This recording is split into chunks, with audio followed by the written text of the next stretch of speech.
6 Mexican states will go to the polls on Sunday to elect their new governors. The United States authorities reported a new mass shooting in a city in the state of Tennessee. Sunday, June 5th marks World Environmental Day, a date that seeks to raise awareness about the importance of caring for ecosystems and fostering respect towards Mother Earth.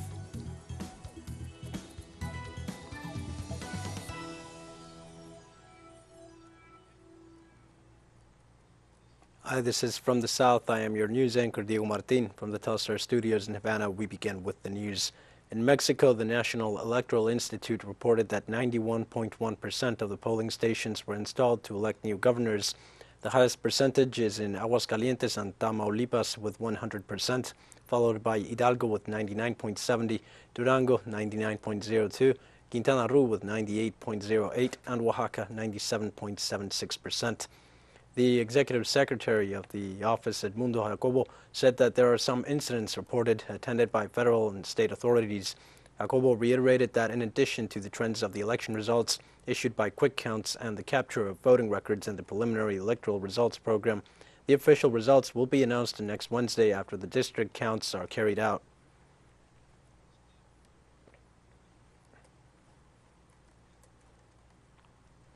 In a radio interview, Venezuelan President Nicolás Maduro highlighted the response of the governments of the continent to the exclusion policy of the United States in the convening of the Summit of the Americas. It is a clear contradiction of the meetings in Los Angeles where the intention is to hold a Summit of the Americas. It is clear that this is not a summit, and even less a Summit of the Americas. It is a meeting where important and respectable representatives of our Americas will attend. But simply the government of the United States took it upon itself to drive a dagger into the back of success of the Summit of the Americas. More than 25 governments of the continent have expressed their public protest and their demand that all the governments of the continent be invited to the Summit of the Americas. 25 out of 33. Almost 90% of the governments of the continent had the courage in different ways to express their protest. The president said progress has been made in the dialogue with the United States in order to make oil production more flexible. The first steps are being taken. The U.S. a week or so ago took some slight but significant steps by granting licenses to the U.S. company Chevron, the Italian company E&I, and Repsol to begin the processes that will lead them to produce oil and gas in Venezuela for export to their natural markets. According to Reuters news agency, the United States government authorized Italy's Eni and Spain's Repsol to start shipping Venezuelan oil to Europe in order to compensate, in Washington's opinion, the European dependence on Russian oil. The agreement includes the condition that the product will not be resold from Europe to other regions. The decision is not expected to have any impact on international oil prices.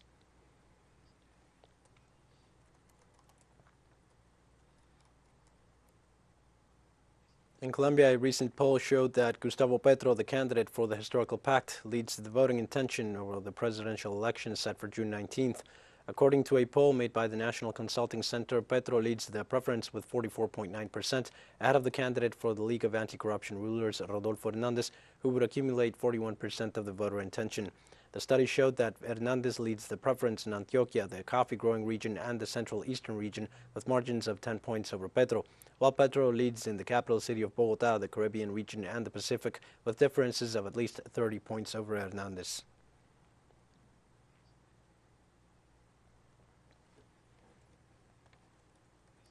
The United States authorities reported a new mass shooting on Sunday in a city in the state of Tennessee. The shooting took place in the city of Chattanooga, where at least 3 people were killed and more than a dozen were injured. This incident occurred just 2 hours after another mass shooting in Philadelphia that left at least 3 people dead and 11 wounded. Authorities said that at least 1 minor was among the wounded and that several victims remained in critical condition. The authorities noted that there was more than one shooter involved in the incident. The U.S. has been suffering from a wave of gun violence and mass shootings for several weeks, including tragedies at an elementary school in Uvalde, Texas, and a grocery store in Buffalo, New York, which left dozens dead.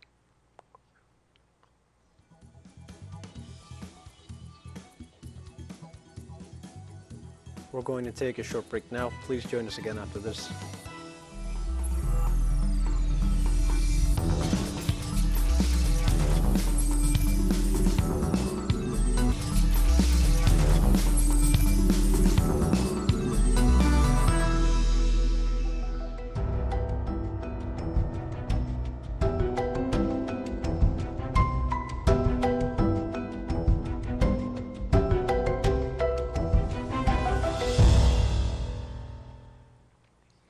And welcome back to From the South. In Cuba, damage assessment and recovery efforts continue after the heavy rains that hit mainly its westernmost provinces. President Miguel Díaz-Canel highlighted the actions being carried out in Havana's neighborhoods to face the floods. Our correspondent Fabiola Lopez is with the details. Panorama of the Fanguito neighborhood after the heavy rains that flooded several areas of Havana on Friday. Here, party authorities gives guidelines to assess damages and begin recovery work. We are helping the neighbors to clean the houses that were flooded by the river.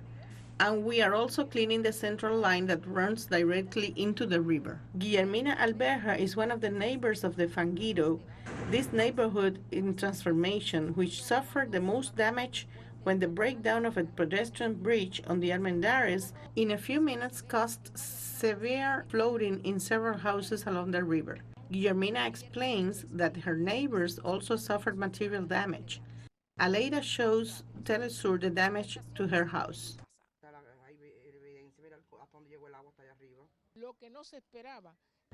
What was not expected was that during the evacuation, which was being carried out, the river would come with such intensity.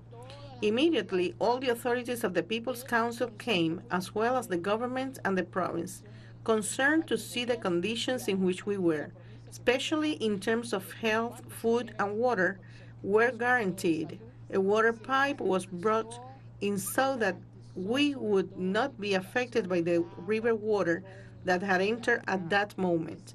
Therefore, the action of the government management was there.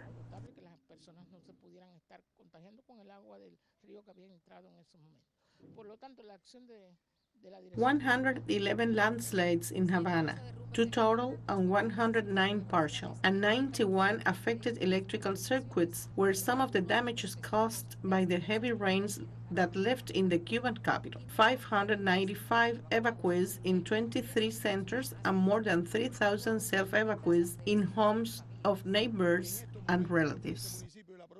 At the moment, in the 50 municipalities of the province, there are brigades of the construction, transport of cargo and transportation, supporting the cleanup of solid waste, pruning residues, rubble. There are also brigades of support to the construction, for once the climatological situation allows, as everything seems to indicate that it is going to do.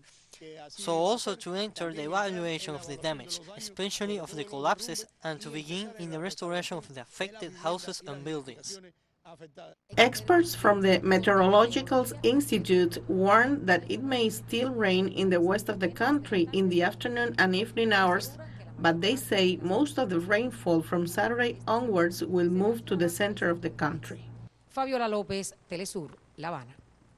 In Philippines, the eruption of a volcano caused the evacuation of neighboring towns due to ashes and possible new eruptions. According to the Institute of Volcanology and Seismology of Philippines, the eruption of the Bulusan volcano in the province of Sorsogon lasted about 17 minutes and the column of smoke rose at least 1 kilometer high.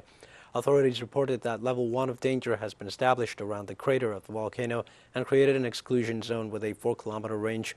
Authorities advised locals likewise to stock up on food and drinking water. Meanwhile, ashes have already begun to reach nearby villages and volcanic earthquakes have been felt, although no lava has been detected so far. The Philippines is located on the Pacific Ring of Fire, an area of significant seismology, and has some 20 active volcanoes.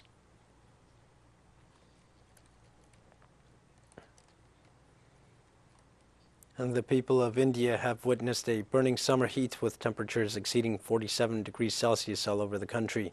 The Indian Meteorological Department issued on Sunday a yellow alert warning of a heat anomaly in isolated areas of the country.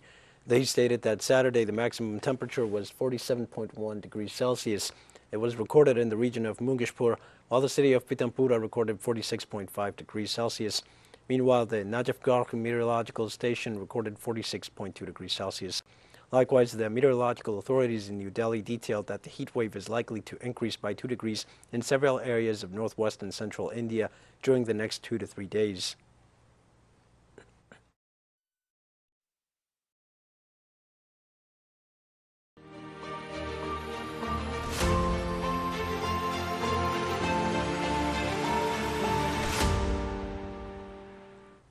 Russian President Vladimir Putin warned that a new United States military aid package to Ukraine would not help bring about positive changes in the conflict.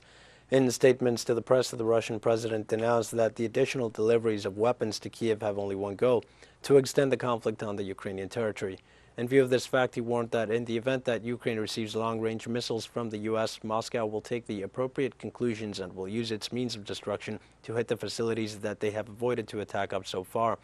Putin's statements come in response to statements made by his U.S. counterpart Joe Biden, who officially announced Tuesday the delivery of a new military aid package to Ukraine, which would include HIMARS multiple rocket launchers, a type of long-range weapon that Kiev has been requesting for months from its Western allies in the midst of the Russian military operation in the neighboring territory initiated on February 24th.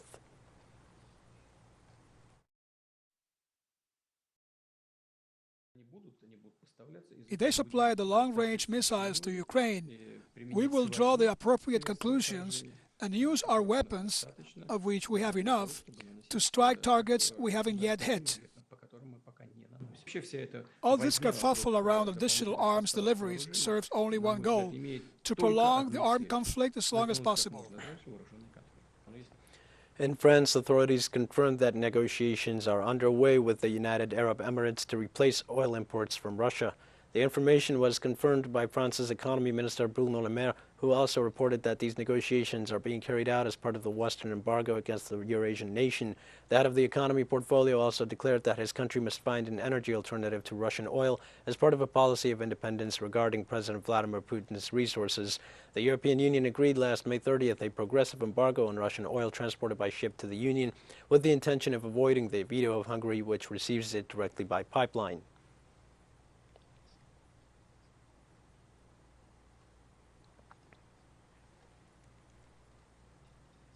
On Sunday, China launched a rocket carrying 3 astronauts on a mission to complete construction of its new space station. The trio blasted off in a Long March 2F rocket from the Jichuan Launch Center in northwestern China's Gobi Desert, said state broadcaster CCTV. With the team to spend 6 months expanding the Tiangong space station, it is expected to become fully operational by the end of the year. China's space program has already seen the nation land a rover on Mars and sent probes to the moon. Tiangong's core module entered orbit earlier last year and is expected to operate for at least a decade.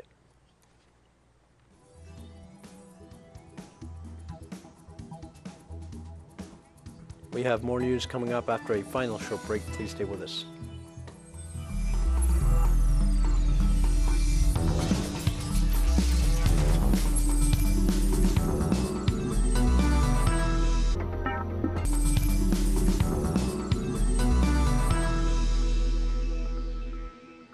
Hi and welcome back. On Sunday, June 5th, World Environment Day, a date that seeks to raise awareness about the importance of caring for ecosystems and fostering respect towards Mother Earth. The date was proclaimed by the General Assembly of the United Nations in 1972, coinciding with the beginning of the Stockholm Conference, whose main theme was precisely the environment. The commemoration calls upon the world's population to focus efforts on motivating individuals and communities to become active agents of sustainable development and protection of the planet. This date is taken as an opportunity to invite people to improve their consumption habits, companies to develop more ecological models, governments to protect wilderness areas, and teachers to educate in natural values, as well as young people to raise their voices for the future of the planet, and to remember that an environmental protection requires the support of everyone.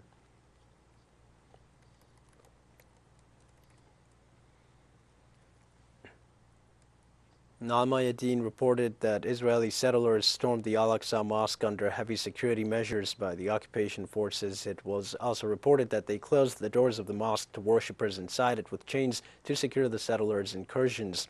In addition, they fired rubber bullets at the youths, causing them injuries. Al-Aqsa Mosque director Omar Al-Kizwani said that so far 5 groups of extremist settlers have broken into the Al-Aqsa courtyards and are performing provocative prayers. Israeli forces deployed inside the courtyards to secure the settlers' entry and laid siege to the Al-Qibli Hall, where dozens of worshippers are present to prevent friction. The break-ins follow a call by temple organizations to storm the Al-Aqsa Mosque and its courtyards in memory of the Jewish celebration of the so-called holiday of Shavuot.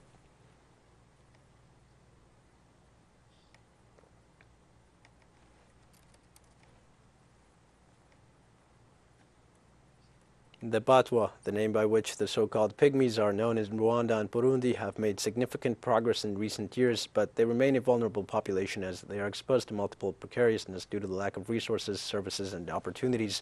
From Burundi, Oscar Epelde reports.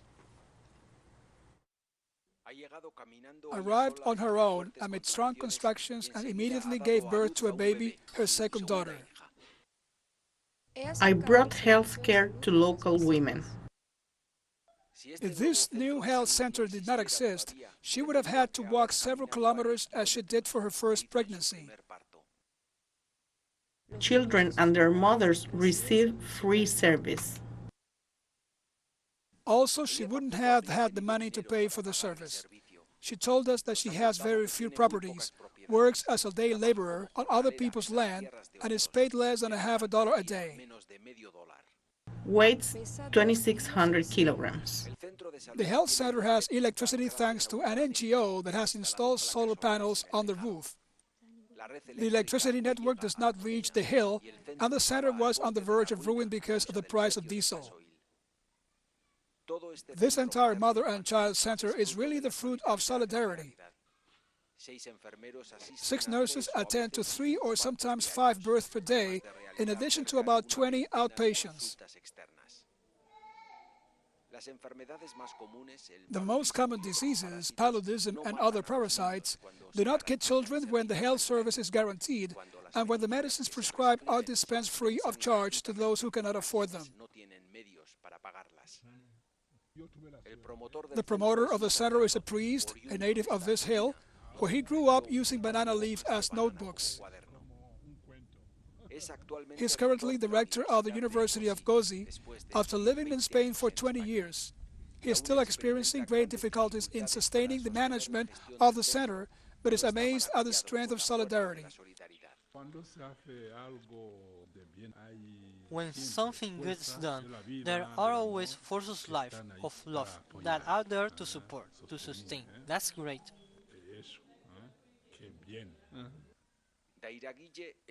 Darajhe, the baby's father, is 24 years old and smiles brightly as he looks at his second daughter. He has decided to name her Dayiketsa, adoration.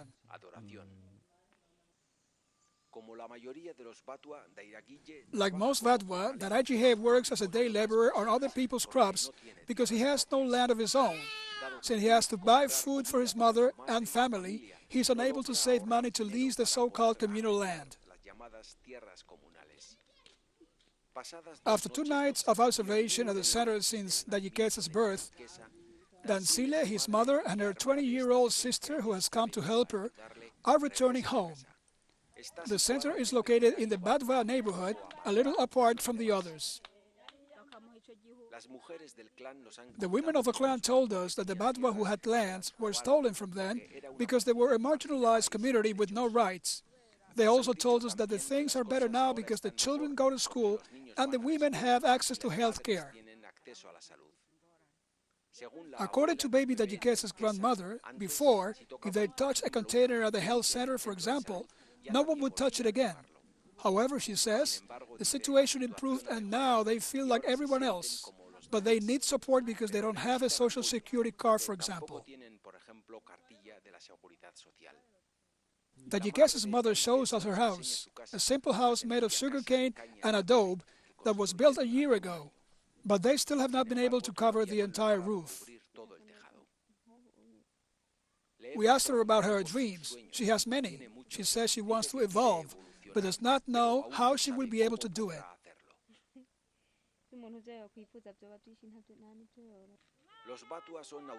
The Batwa are true craftsmen with ceramics and demonstrate their skill and intelligence, even though they have never been able to go to school until now because they had to pay for it. In fact, the community's teenagers are the first Batwa to have been enrolled in schools in this hill since the introduction of free education. What does the future hold for the U.S.A? Time will tell. Perhaps the future holds a plus of solidarity, hopefully. Desde la colina de Endaba, Óscar Epelde para TeleSUR. We've come to the end of this news brief. Remember, you can find these and many other stories on our website at teleSUR English. You can also join us on social media for all the latest news. We're on Facebook, Twitter, Instagram, and Telegram. For teleSUR English, I am Diego Martin. Thank you for watching.